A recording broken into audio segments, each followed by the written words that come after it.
All right, hey everybody, welcome back to the channel. This is Rob here at Smirking Gun Reviews, and this is Deadly Class Season 1, Episode 5. It is called, I believe, Saudade. I tried to look up how to pronounce that title. I had no idea what that said. I know this video is late. I got home late from seeing Alita Battle Angel, and by the time I got that review up, I watched this and went to bed.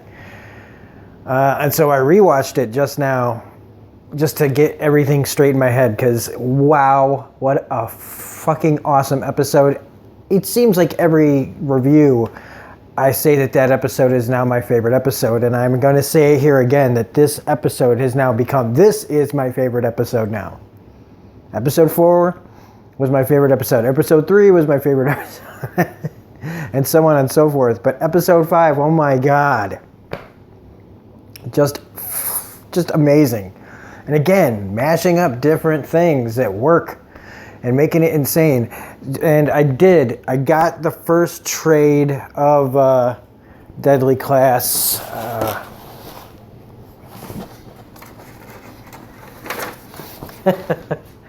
Yeah, really professional. Yeah, I started reading Deadly Class. I just shook the camera like crazy.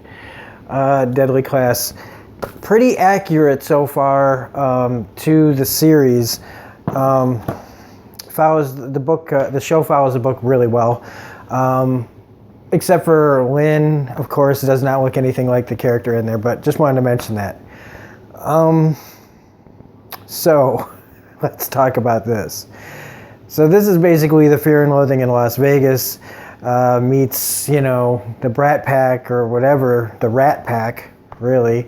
As they go to Vegas to kill Billy's dad, and with Chico kind of being like the like in Hunter S. Thompson's Fear and Loathing in Las Vegas, there was Dr. Gonzo, who would be basically kind of played by Marcus, and there's his lawyer I would say by Chico, played by Chico in this, like kind of their personalities, the kind of way they are. Like Chico's just crazy and a hothead and pretty nuts, and so was the lawyer in Fear and Loathing, while Marcus is somebody who lets the drugs go way too far, just like Hunters does in Fear and Loathing in Las Vegas.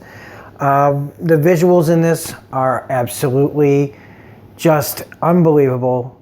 The imagination it took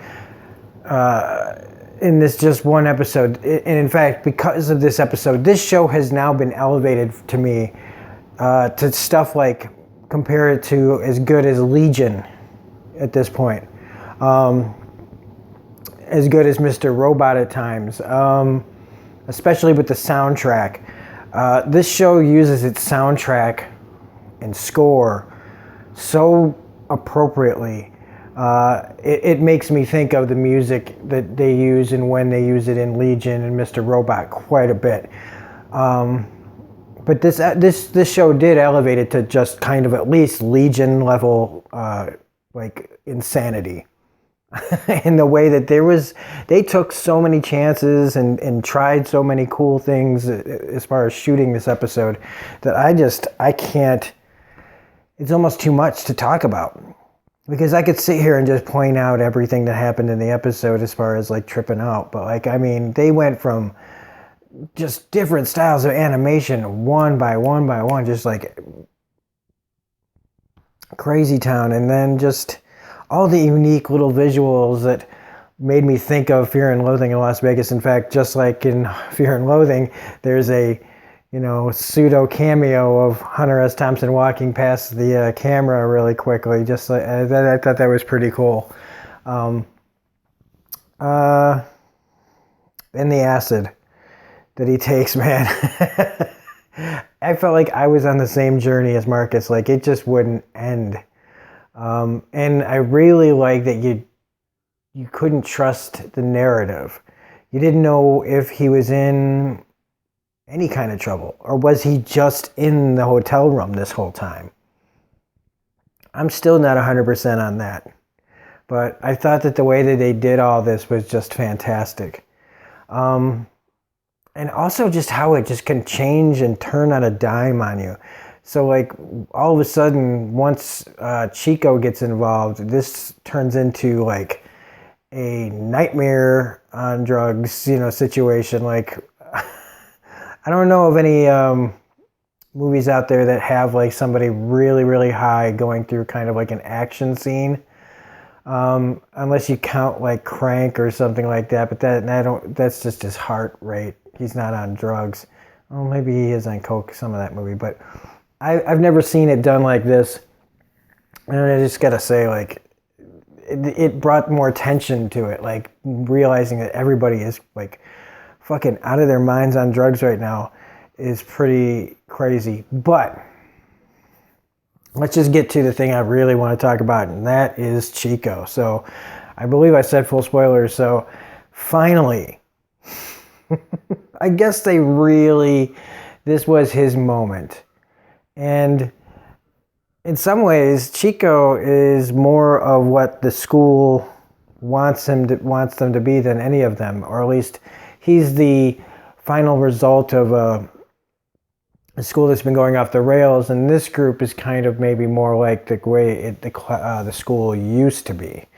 But Chico, again, you know, they have every opportunity to kill him, and none of them can do it.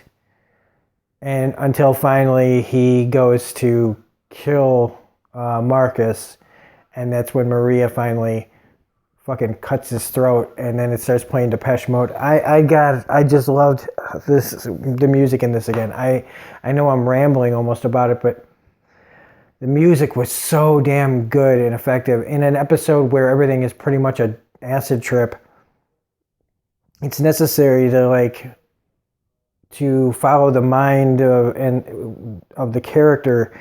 You really have to be able to show what kind of trip he's on, and they have to be able to bring you along for the trip. So if they don't get like things like music and things right, it can be really just off-putting in a way. But so Chico is dead finally. Maria and Marcus appear to be a thing, which makes poor Saya sad. Actually, I'm surprised at the whole Maria thing. But I guess they want to create this love triangle that'll go on later on, because I haven't gotten anywhere like that in the book. I'm only maybe 3 issues in, but that's about it for this. Like I said, I don't want to keep talking about all the visuals, because you got to see them to believe them. And if you have seen them, I really shouldn't have to point them out to you. But like, if I had to pick like one, it would be that I really, really dug was when he was in the security guard had him, and how he's getting smaller and the security guard's getting bigger, and like his head's just really off. Like, I don't know, that whole thing was just really, really crazy and well done. As he gets big and small, it's just pretty cool. Anyway, that's all I really have to say about it. It was so good. Oh yeah, Chester showing up. And the character, you know, like, does Marcus even think that experience happened? And you know what I like about it is that he's not supposed to know. We know that it's real, and I like that we know something that the character doesn't. And how in real danger he was. I mean, in the moment he felt like he was, you know, being attacked, and he was. But I don't know if he really thinks it now. Because of everything he's seen, does he realize that Chester was really there? That this wasn't just part of the drug trip, you know, something that was following him? Because like they say, you know, earlier in the episode, that, you know, when you're on acid, you know, your trip is kind of about what you bring with you. And, you know, bringing maybe the guilt of Chester could be explained why he thought he saw him.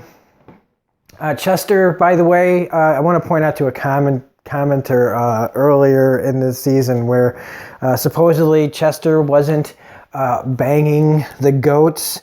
Let me tell you something. In the book, that's what he was doing. He was banging the goats, and he talks about banging dogs too. So, okay, Mr. Commenter out there, I think we've established that that guy really was having sex with animals. Anyway, so I just had to point that out now that I've read it in the book. So anyway, that's it for this episode. Just freaking damn, this show is good. But anyway, if you like this review, please hit the like button, comment, share, subscribe, all that jazz. Otherwise, this is Rob at Smirking Gun Reviews saying have a great night, and we will see you on the next video.